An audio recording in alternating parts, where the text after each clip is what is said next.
I'm Teresa. I'm the reference coordinator here at the library, and I just wanted to welcome you all and thank you for coming. Tonight we are continuing to celebrate Quincy 400, and we're excited to welcome you to this evening's event, which is Hikes Through History with Alison O'Leary. There are many parks and trails in our area throughout Massachusetts that carve out historical sites. Tonight we'll be led on a journey to navigate these day trip destinations. Alison O'Leary is a frequent speaker on history, hiking, and culture in New England. She's a former Boston Globe contributor and magazine editor. She is also the recipient of a Silver Charlie Award from Florida Magazine Association for History Writing. A Q&A and a book signing will follow at the conclusion of the program. And programs like this evening's are made possible by the generous sponsorship of our Friends of the Library group. You can learn more about the Friends of the Thomas Crane Public Library and how you can get involved on our website. And also, if you haven't picked up a May calendar, we have some that are against the wall over here. Now, please join me in welcoming our guest, Alison O'Leary. Thank you. Hello, thank you all for coming out tonight. Good to see so many people. At 6:30, I was getting a little worried. I was like, oh no, what could be going wrong here? But thank goodness, just a little glitch in the timing that gave me a little extra time to get ready. As she said, I'm a local author, and I was proud to have 2 of my books debut right here in this room. Several years ago, so close to home, this is a World War II nonfiction history book. We had a huge audience because the little 8-year-old boy in the picture on the back of the book spent the rest of his life living in Quincy after his family was on a ship that got torpedoed by a German submarine in the Gulf of Mexico. So he was here to tell his personal story, and it was such a wonderful night.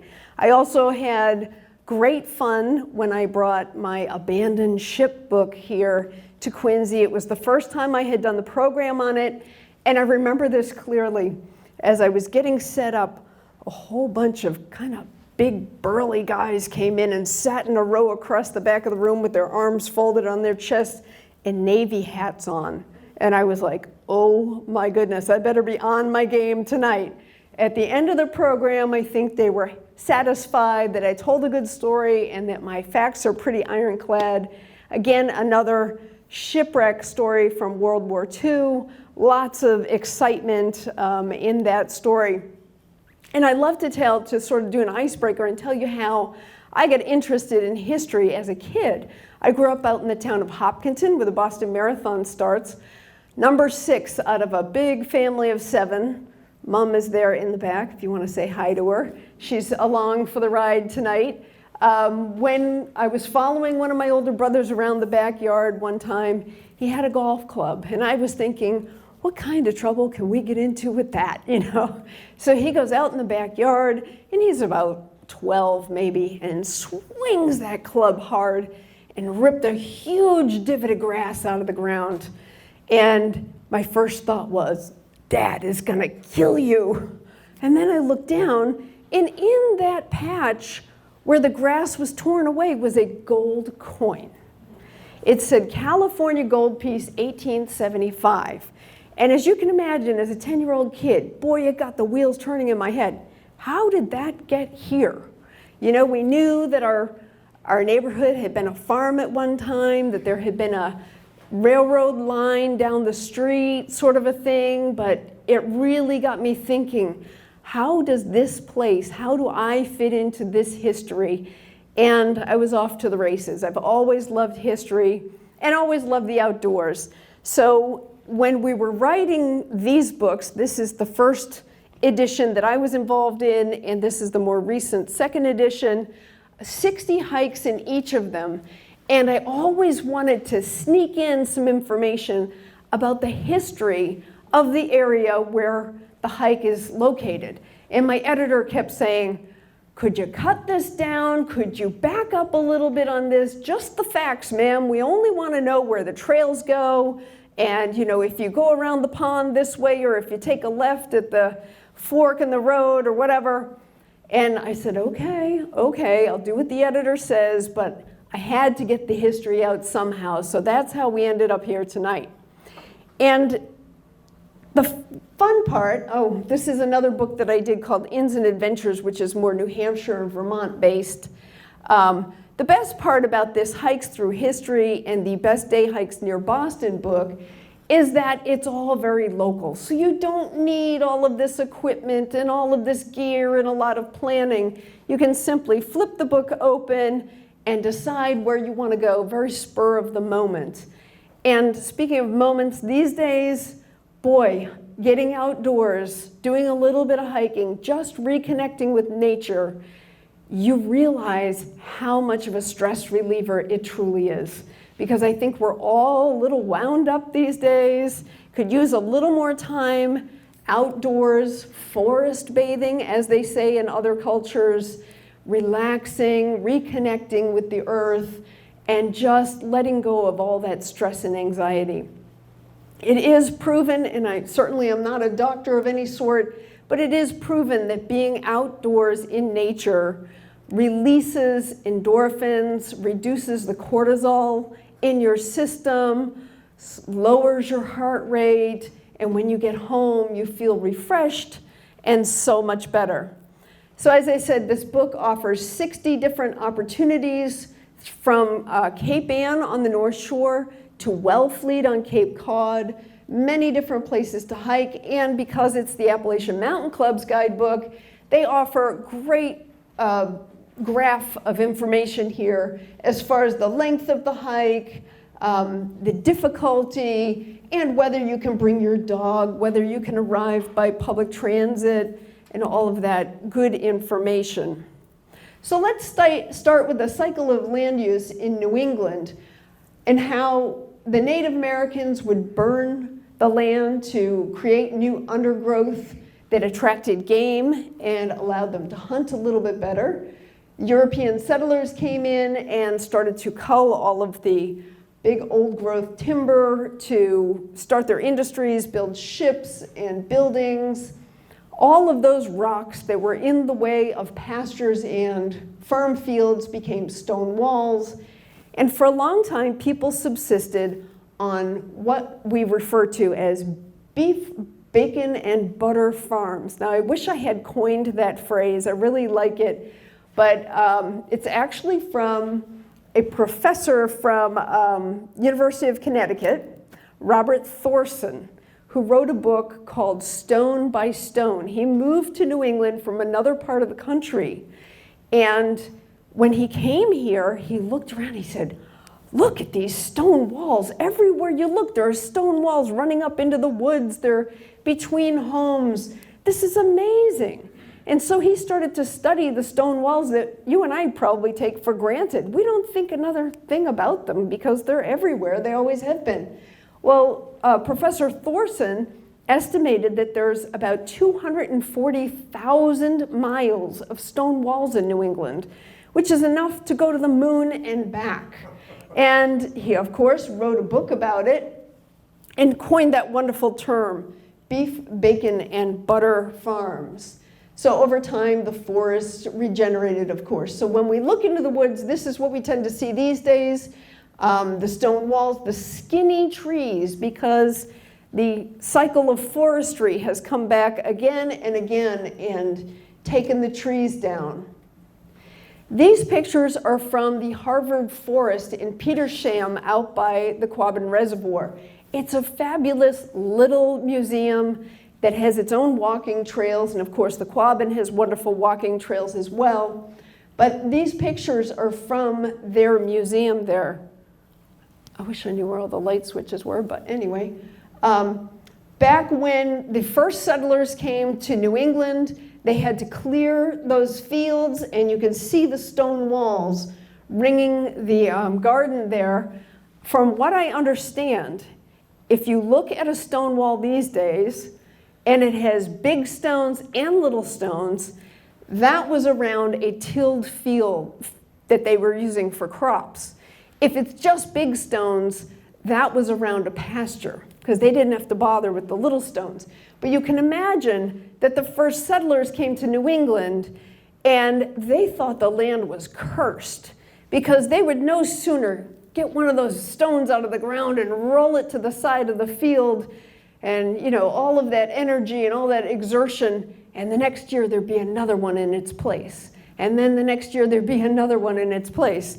And so it's like, what did we do wrong that the devil is cursing us like this? So over time, more settlers came in, more of New England was deforested. By the mid-1800s, or 1830, 1840, it was about 85% deforested. There were very few trees. So a lot of the trees that we see now that are big and have lasted that long were on the edges of roads or the edges of fields or properties instead of, in the middle of somebody's property. One thing I enjoy when I'm out exploring is seeing a little grove of white cedar or hemlock trees that were always in the back of a farmstead, where they would use that wood specially for certain things and cut down all of the rest of it. So this was the mid-1800s, and this was the population distribution in 1810. You can see Boston wasn't very big. There were only about, what does it say here? 33,000 people in Boston. Everybody else was just sprinkled across the state in these little homesteads, and that was 1810. But as time went on, and industries sprouted up across the state, which is why you can find millstones out in the middle of nowhere, people started to move into the urban areas and abandon their farms. I mean, it was such hard work, keeping that land clear, tilling it, getting just, eking out an existence. So they started to give up the farms, let them grow back in. You can see the ancestor or the descendant of the original farmer there in the lower part of the picture. And as the trees start to grow back in, the white pine is the first species to come in New England. Of course, those made fantastic masts for ships.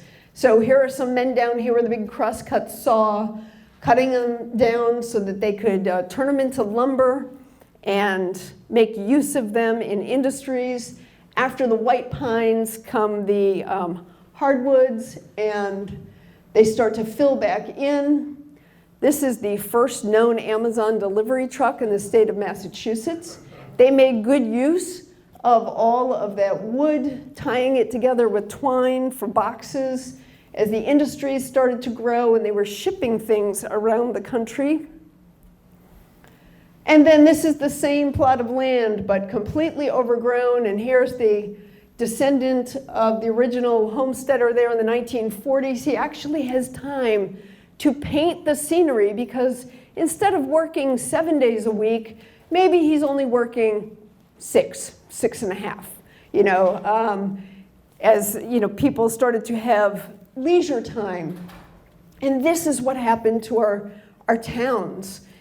When the industries started to settle in the Fall River area, in Boston, in Worcester, up in Lowell, of course, there was plenty of immigration as well. Boston ballooned from 1810 to 1900 from 33,000 people to 560,000 people in 90 years. That's amazing. That is incredible. So therefore, Boston and much of eastern Massachusetts thought, we better put aside some land for recreation, to protect our water supply, and for a variety of reasons, they started to create parks in the late 1800s. So again, when you look into the woods here in Massachusetts and all around New England, this is what you see, those skinny trees, no old growth forests to speak of except way out in little isolated patches in central and western Mass. And every place where there was a bubbling brook like that, there was a mill or a homestead of some sort. So when you poke around in the woods, you find cellar holes and old wells and things like that. This is a picture of stone walls, a very early picture. You can see how they just were everywhere and quite tall as well. And then side by side, a picture of the deforested New England versus it being grown back in. And we cannot forget that prior to the European settlers, the Native Americans had been here for many, many centuries. And they just didn't leave, permanent reminders. They didn't do paved roads. They didn't build stone buildings to speak of. And over time, most of their paths became European type roads. So starting up on the North Shore here, we'll talk about the Willowdale and Bradley Palmer State Parks. They are side-by-side parks up in the Topsfield, Ipswich area. And it began as an estate for an equestrian. Bradley Palmer, back in 1900, was a very well-to-do Bostonian, a founding partner of the Palmer and Dodge law firm, which I believe still exists. He decided, after many years of hard work in the field of law, that he wanted to build a country estate for himself where he could ride his horses and enjoy himself. So he went up to the Topsfield, Ipswich area, and he picked up over 700 acres of land just for himself to build a nice home. So he did enjoy riding his horses and created miles and miles of trails and cart paths that we can still enjoy today. This is Bradley Palmer State Park and Willowdale State Park. This is the Ipswich Topsfield line. You can see these little symbols are for wetlands. It's quite wet up there because literally the Ipswich River runs right through it. But what a beautiful piece of land for a state park. It's heavily wooded, many, many trails, and very well used. Lots of people up there on a nice weekend day enjoying themselves, laying around on the grass by the big mansion there, because the mansion belongs to us. It's part of the state park. He built this beautiful, I believe it would be arts and crafts style home. I don't know, correct me if I'm wrong. He spared no expense on the interior. I had heard at one point that this was a stable for his horses and eventually turned into a dining area. Somebody who really enjoyed his horses. He employed the best craftsmen around, and all of these beautiful details are very well preserved. It can be rented for a special event, or during the summertime, they have tours both of the inside of the building and the exterior property. They have, rangers on site. Fingers crossed that they're funded this year. It's absolutely beautiful. And as I said, you can just wander around and enjoy the fields and the wooded paths, and just wear a hat because you may run into a goshawk. These birds of prey like to sit on the edge of fields and meadows and may swoop down at you if they feel threatened. Take your hat off. It's also part of the Bay Circuit Trail, which is over 100 miles around the suburban towns of the western suburbs of Boston. They have great section maps online for the Bay Circuit Trail. So if you were interested in sort of a personal challenge for the summer perhaps, and doing it 5 or 6 miles at a time and knocking off sections, check out Bay Circuit Trail online. As I said, fantastic maps that describe the terrain and the routes, because it does go on-road, off-road in many different places. Just a beautiful park. So now in the town of Medford, the Melrose area, is Middlesex Fells. Again, as I said, as Boston started to sort of grow almost beyond control, people were looking around and saying, boy, we better preserve some land and protect our water supply. So in the 1890s, the Metropolitan District Commission employed a landscape architect named Charles Eliot, who worked for Frederick Law Olmsted, the famous landscape architect who created the Emerald Necklace in Central Park in New York. And Mr. Eliot helped the MDC create these parks around the perimeter of Boston. There are many trail options in Middlesex Fells. The ones that we talk about in the book are primarily on this western side here around the reservoirs. And of course, the easiest ones are closest to the water. The harder ones are up in the hills. And unfortunately, yes, Route 93, which was once a nice quiet cart path, does bisect the entire park pretty severely there. It shows how much Boston has grown, in the years since the park was created. I'm sure it was easy to cross back in the day, but 6 lanes of traffic is suicide. So I'll be talking about this area up here where the star is on the upper right-hand side, which is up by the Stone Zoo. That's our historic site. The reservoir paths are very, easy to walk on, don't have a lot of obstacles, and you can make them longer or shorter by going around more of the ponds or cutting it short by exiting early if you so desire. The hardest one, of course, is Skyline, very much like the Blue Hills Skyline path. Very challenging, the most elevation, although I think, maximum you're going to have like a 500 or 600 foot hill, but rocky, The Rock Circuits path is quite challenging, easy way to twist an ankle if you're not up for it, so think about that one before you embark on it. Now up next to Spot Pond, where the zoo is these days, is a historic area called Haywardville, where back in the 1840s was the center of a big industry called the Hayward Rubber Plant, and I believe there was a silk dye plant there as well, run by a man named Nathaniel Hayward, who was taking advantage of the technology at the time. He hired a guy named Charles Goodyear to work there. And it was right around the time that Goodyear was making his breakthrough with the vulcanization of rubber, and it began to be applied to many different uses. Instead of just a rigid material, suddenly, oh my goodness, you could do all sorts of things, make tires and raincoats and buckets and hoses and all that stuff out of it. So Goodyear, who led quite a troubled life, if you've ever read any biographical information about him, very interesting character. I believe he died penniless after all of his breakthroughs and name recognition these days. He was a very troubled character.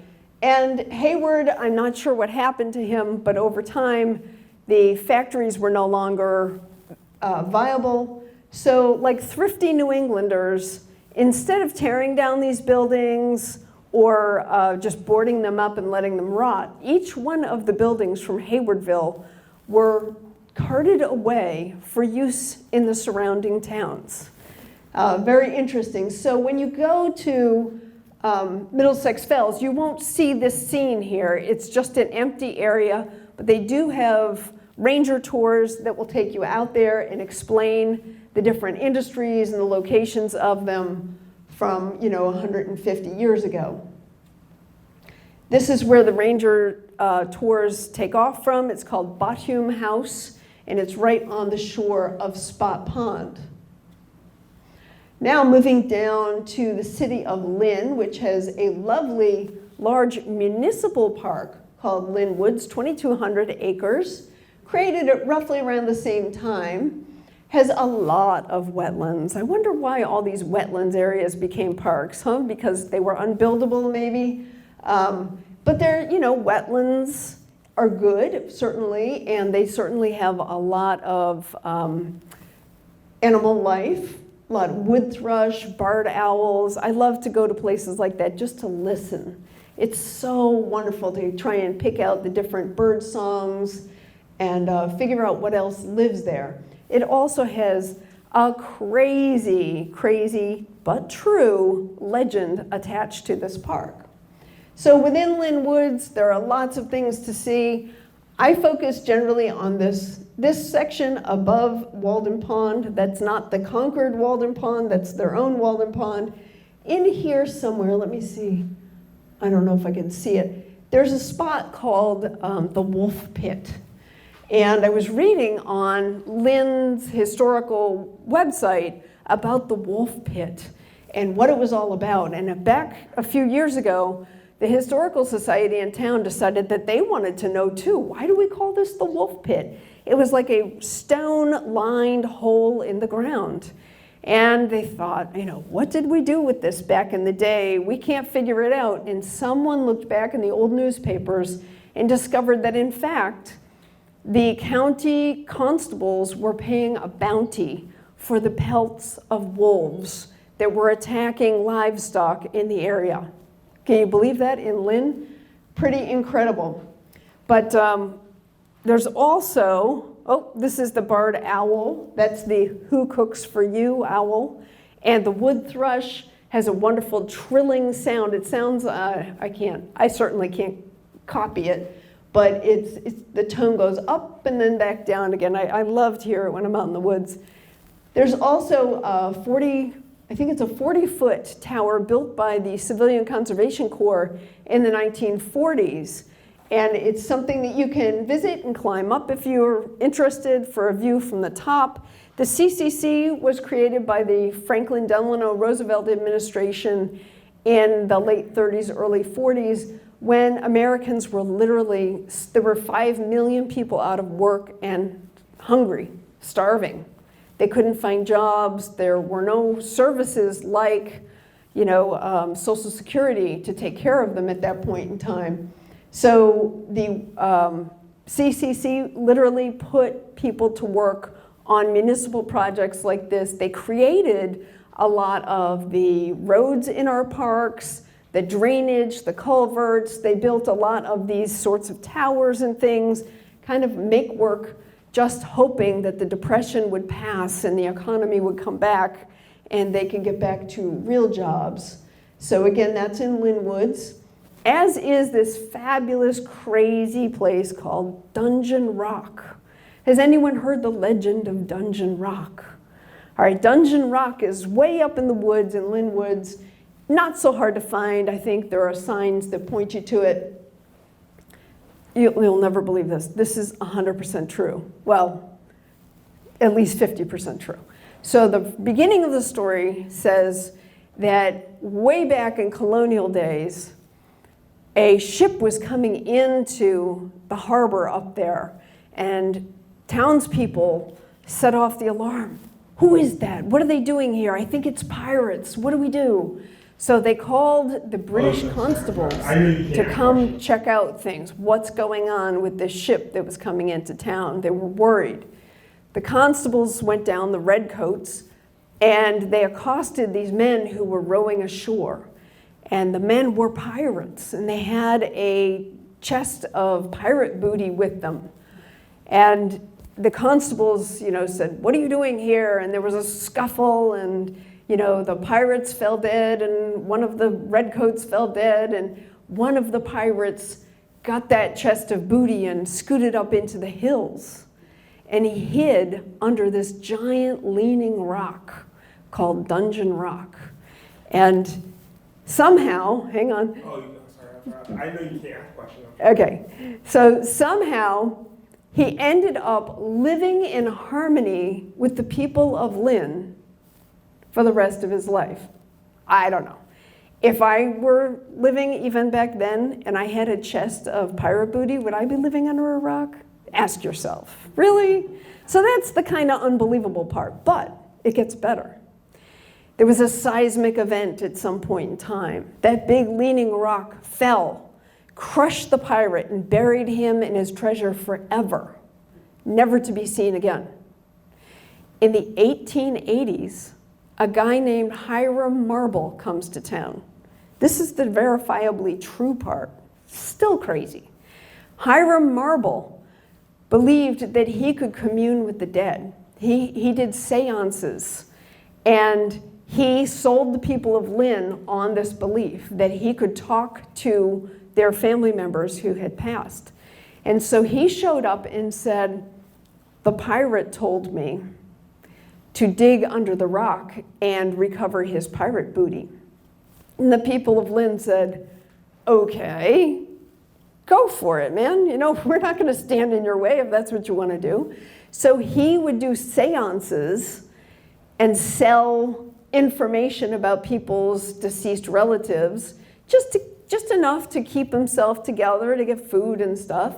And he spent all of his time chipping away at Dungeon Rock and digging under Dungeon Rock. And then his son joined him.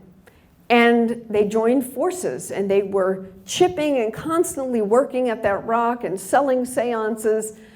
Over time, it just went on and on and on until Hiram died one day and his son left town.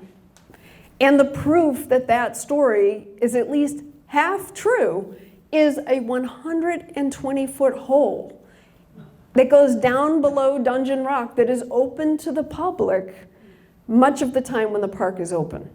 It's really a fun legend, worth going to take a peek at when you're out hiking up in Lynn. And in the off-season, I believe it's only open on Saturdays, but in the summertime, I think they pretty much leave it open every day, dawn to dusk. So enjoy that. If you head out on Route 2 to Walden Pond in the town of Concord, there are many, many, many trail options. There's just so many trails out there. Mostly people just perambulate around the pond. It's a lovely pond. It is quite busy. It's a busy state park, and they have a brand new visitor center there, a few years old now, maybe 5 years old. When I called up the ranger and said, hey, I'm working on this book about hiking in Eastern Mass, and you know, we felt like we should really include Walden Pond because it's so popular, she cut me off. She said, wait, you've got to tell people about parking. I said, okay, I'll tell people about parking. No, really. Tell people that parking fills up early in the morning. Okay, I will make sure people know that parking fills up early in the morning. So, parking fills up early in the morning. I think you can even check the website or Twitter or X and find out. They post information about it. Walden Pond is the most used state park in Massachusetts. It gets 500,000 visitors a year. Wow, unbelievable. It's not that big. But when they built the new visitor center, look at all the parking lots they put in. No state park has that many parking lots. So as you can tell from the map, the pond is very hemmed in by busy streets. So there are plenty of hiking trails, not much of a chance of getting lost because you're either going to run into Route 126 or Route 2. That's a railroad track, a busy commuter line across the end there.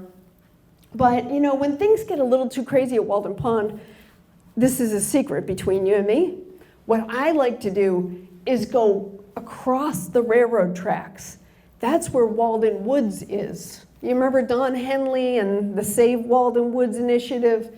If you go across the railroad tracks, just as beautiful, no people. It's much more serene and quiet. You know, it has, over time, had many uses. When Thoreau lived there, it wasn't as empty as you would believe. There were lots of people living in the woods with him at that point in time. The train track was there as well, and he was within walking distance of his family and his friends in the town of Concord.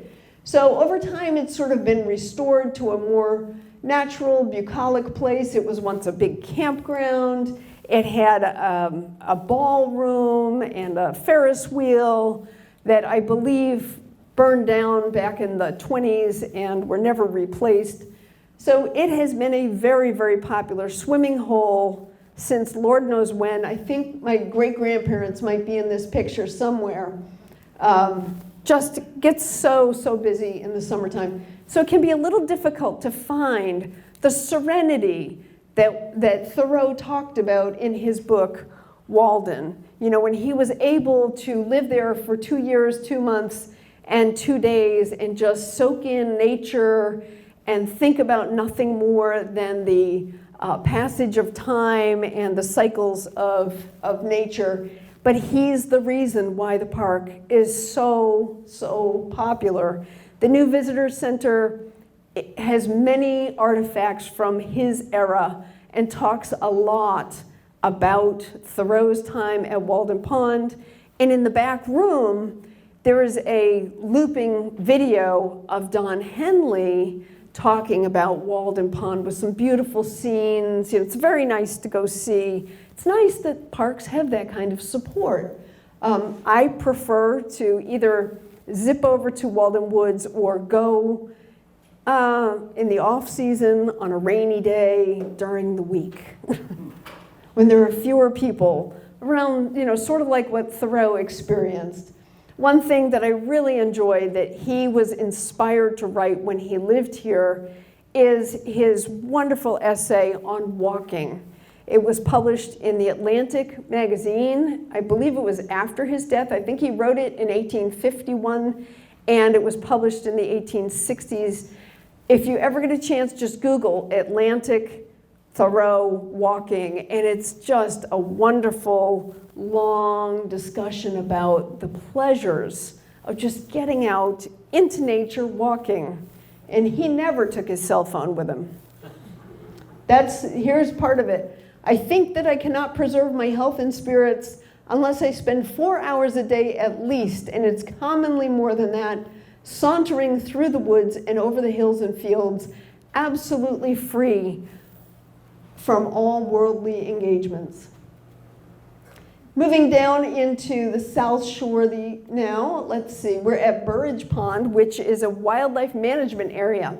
Now this is one that I wanted to include in the book specifically because it's very different from most of our hiking in eastern Massachusetts. Unless you're down on Cape Cod, we're often under a canopy of trees when we hike, and we don't get to see the sky. But due to the history of Burridge Pond, it's very wide open. So you're under the sun all the time and the clouds, and it's just beautiful. So as I said, it's about 1,700 acres. It's a wildlife management area. The striped section here were cranberry bogs. So you've got a lot of wetland again, and like 2 different ponds, cranberry bogs, and up here is the Great Cedar Swamp. And cedars, as I said, were often on farmland for various purposes, but the Native Americans used the cedars as well because their tiny little berries contain a lot of vitamin C, which fights scurvy and other illnesses. The wood from the cedar tree also resists rot, so it was super helpful for shingles, for fence posts, for siding of a house, anything like that, and it was much in demand. So the great sweet cedar stands of trees aren't so big anymore. There's one down on the Cape that has a beautiful boardwalk in it. This one is a little bit hidden. It takes a little work to get to it, but I just like knowing it's there. So the history of the Burridge Pond area, as I said, it's just wide open. You're sort of walking along these cranberry bogs roads. Everything is line of sight. You don't have to worry about getting lost. The history, though, was that back in the late 1800s, a man named Henry Burridge, who was fairly wealthy, I believe he had some like copper mines in South America, he moved to the Hanson, Halifax area for some reason and began an industry where they would dig up peat out of the ground, put it on barges, and float it through a series of canals down the Taunton River to customers who burned it for fuel. Over time, he built more industries in the area. I think one was like a light bulb factory, but he basically was the beginning of the town of Hanson. And of course, as often happened back then, his buildings caught fire, and that was the end of Henry Burridge. He left town. Then I was surprised to find that people came in prior to, say, 1915 and started planting cranberries and selling the canned juice as health food. Isn't that interesting that like 100 years ago, people were interested in, specifically healthy food? If you ever watched the movie The Road to Wellville, I think I'm dating myself a little bit, that talks about that era, the sort of Kellogg and sanatoriums and the beginning of the cereal industry, and all of a sudden you could only eat things that were good for you. But along the way, a munitions factory was built near Burridge Pond, and I saw newspaper articles that in the 1970s, they were lobbing their mortars into the pond to test them until the state stepped in and said, no, I don't think so. So it hasn't always been pristine land here, but when you go visit, you're very likely to see a lot of avian life. The Audubon has done surveys on the property and found literally 80 different types of birds on this property. One might be the belted kingfisher. This guy is found around lakes and ponds. He flies very fast, close to the water, very close to the water, looking for juicy little frogs and things to eat, and he has a very fast-paced staccato call when he's flying around. They're really neat to watch. They go very, very fast. Also in the area, you might see wood ducks, which like to nest in rotten old trees. They're so beautiful. And, believe it or not, sandhill cranes. Now, sandhill cranes are not native to New England. Most of us have only seen them on travels in Florida. You see them on golf courses, out in Nebraska, up in Alaska. That's sort of their migration route.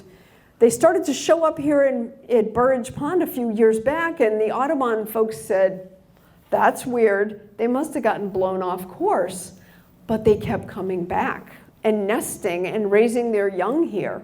So you may see one in the area. They stand 3.5 to 4 feet tall, and they are not afraid of people. I'm a little afraid of them, but they are very bold birds. You could practically walk up to them, not that I would do that. And when they fly, they remind me of some crazy, like, dinosaur type of pterodactyl bird because their wingspan is like 6 feet, and they have a crazy noise that they make when they fly that's a cross between a turkey's gobble and a heron's call. Trying to think what that noise is like. Right now it's eluding me, but you'd know it if you heard them. You might need to go down to Burridge Pond and see if you can find them. Now we're moving up into your neighborhood here, just in the that Cohasset area on Route 3, Whitney and Thayer Woods, which is part of a multi-park area of Wampatuck State Park, Weir River Farm, is it Turkey Hill, and Whitney and Thayer Woods. Lots of glacial erratics to see in the woods. Huge, beautiful stands of mature rhododendrons down there, buried in the woods. I just love exploring across all of these different parks. Whitney and Thayer Woods are over here, parking accessible from 3A. Down here, there's another, I'm trying to remember what his name was. There was another legendary guy who lived under a rock in this area as well.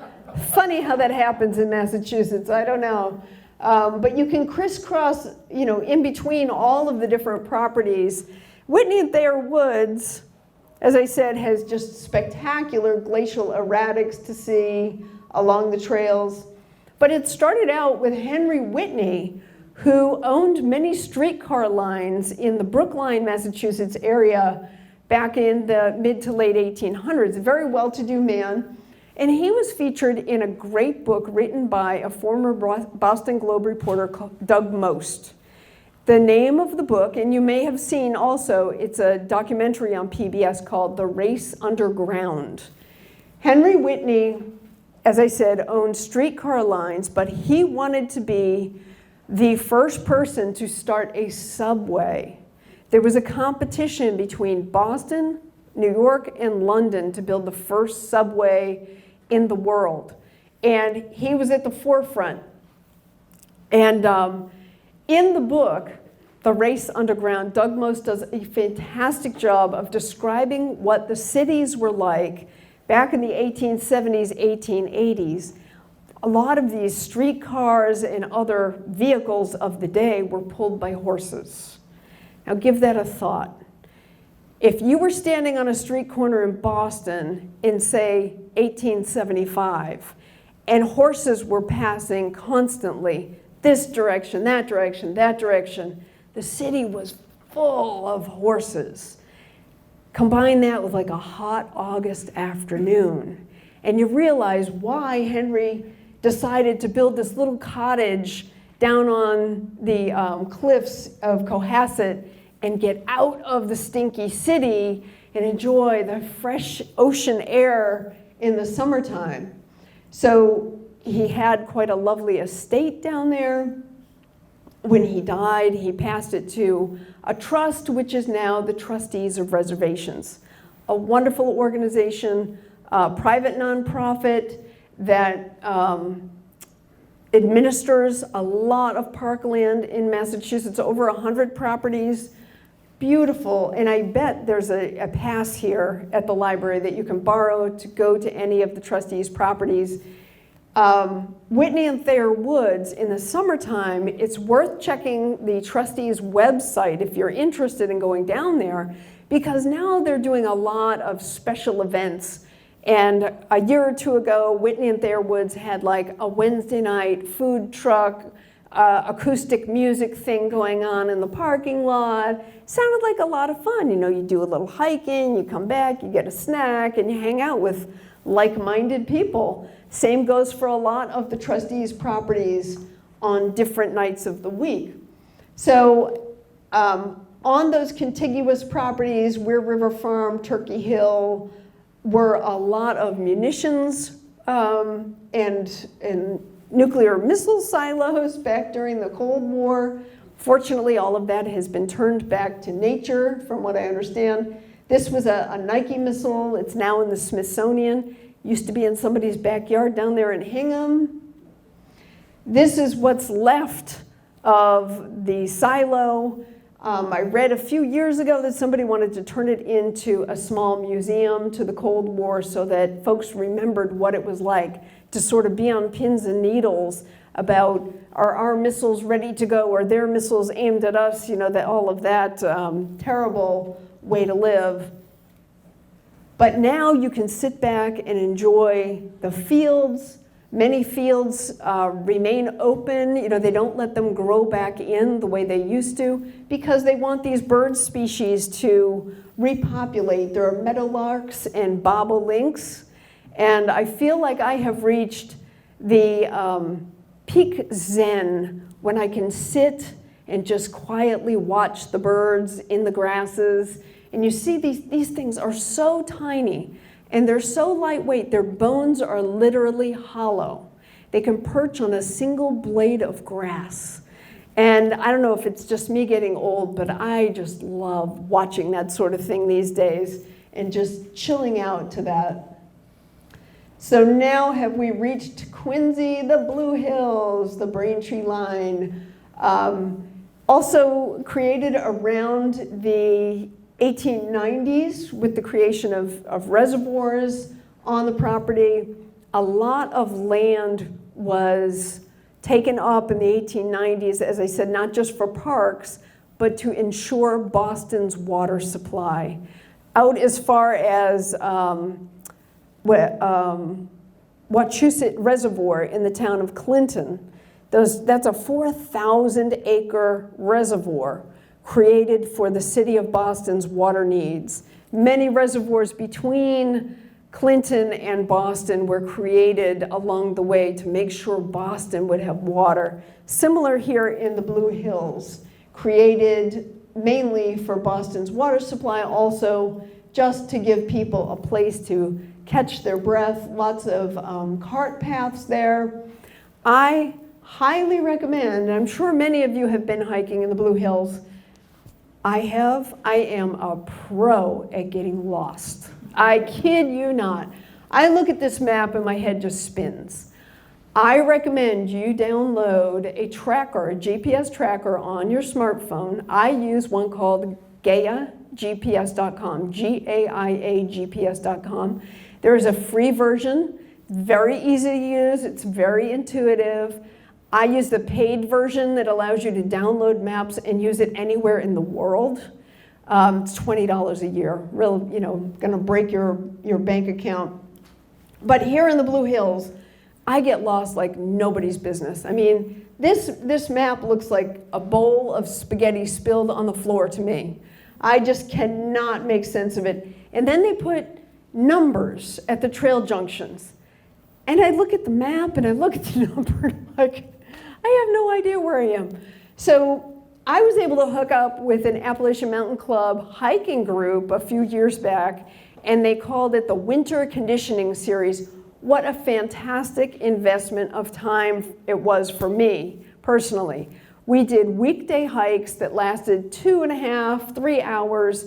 We would do 6 or 7 miles, snowshoes, spikes, backpacks, really good experience for layering, for bigger hikes.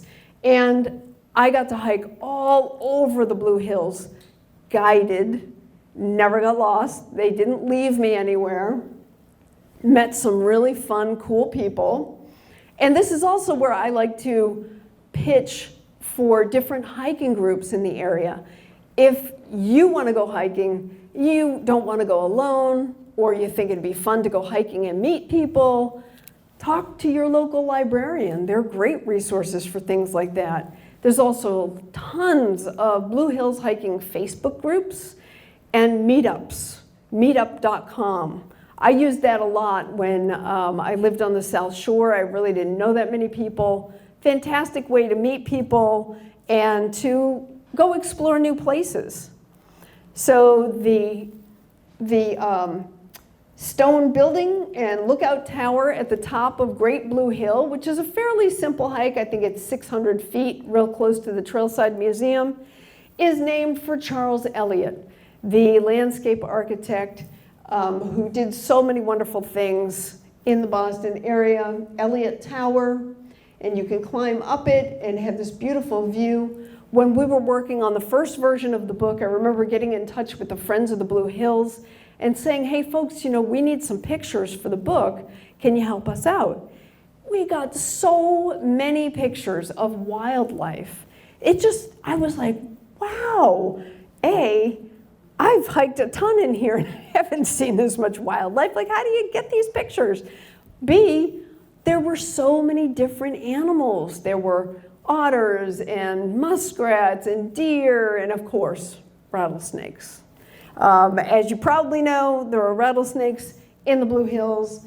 I spent many years giving this talk, telling people, don't worry about it. You'll never see one. You have to turn over a lot of big rocks to find a rattlesnake in Massachusetts. And then somebody caught a video on their phone of a big 6-foot-long rattlesnake crossing a trail in the Blue Hills one summer, and my inbox blew up. You said you'd never see a rattlesnake. And I was like, okay, you proved me wrong. Once in a lifetime. I mean, I am not a fan of snakes, but boy, would I love to see that, just to see it. So also, of course, the ski hill. Again, this was created by the CCC back in the 1930s when over 200 people lived in a camp at the Blue Hills just to create the trails, the pathways, the drainage, and the Charles Eliot Tower and ski hill. And then there's the quarry that I think is a lot of fun. Some people are like think that's a little too sketchy. I believe it opened around 1800, and the very first project out of the quarry made of Quincy granite were the big slabs that built the Bunker Hill Monument up in Charlestown. They slid it down that special little railway that went down the steep hill, and then part of what's now 93 and onto a barge in the Neponset River, and brought around Boston to build the Bunker Hill Monument. What it looks like now, I like urban art. I think it's kind of cool. I love to walk around there and just see so many people at the quarry enjoying themselves, especially the rock climbing. That's really neat. And we'll wrap it up with Massasoit State Park down in Taunton. This is one of the areas that was the first to be settled in Massachusetts. In the early 1600s, there was actually a woman named Elizabeth Poole who had the deed to thousands of acres in the Taunton area. And she ran a forge for an iron forge for bog iron, also known as pig iron. It's a naturally occurring stone in the ground in New England. And these forges would refine the iron for different uses like pots and pans, eventually hinges and railroads and things like that. But when you visit Massasoit State Park, you realize the topography is a little funky. It's a little different from what we're used to in New England because there are really steep hills around the ponds. And I started to realize that it's probably slag. Let's see, there are cranberry bogs up in this area, and they probably took the leftover dirt to create dams to make Lake Rico, which is a very shallow lake, but it's perfectly suitable for kayaking. It's very picturesque. It's lovely. Most of the trails, as you saw in the last slide, are on one side of Lake Rico. Most of the park is over there.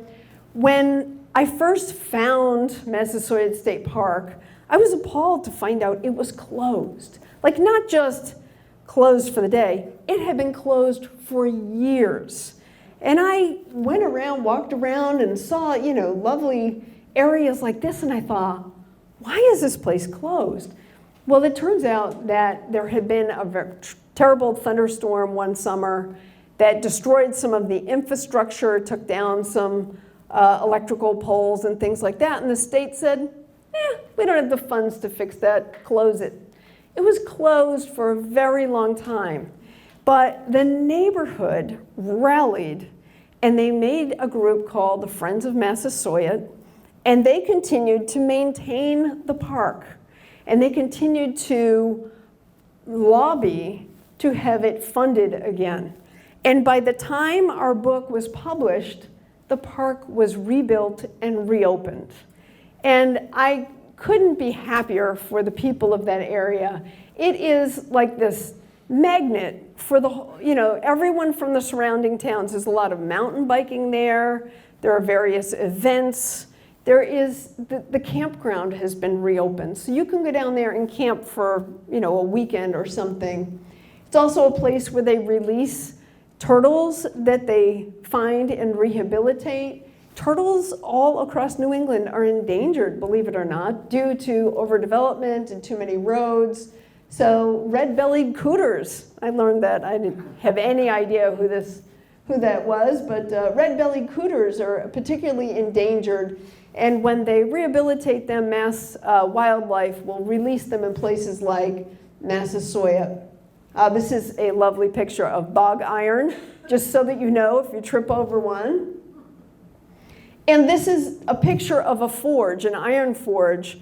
Not many of them have survived in New England. This one is up in New Hampshire. This particular forge glowed red hot day and night from 1804 to 1864 to melt down and refine iron found in the ground up there.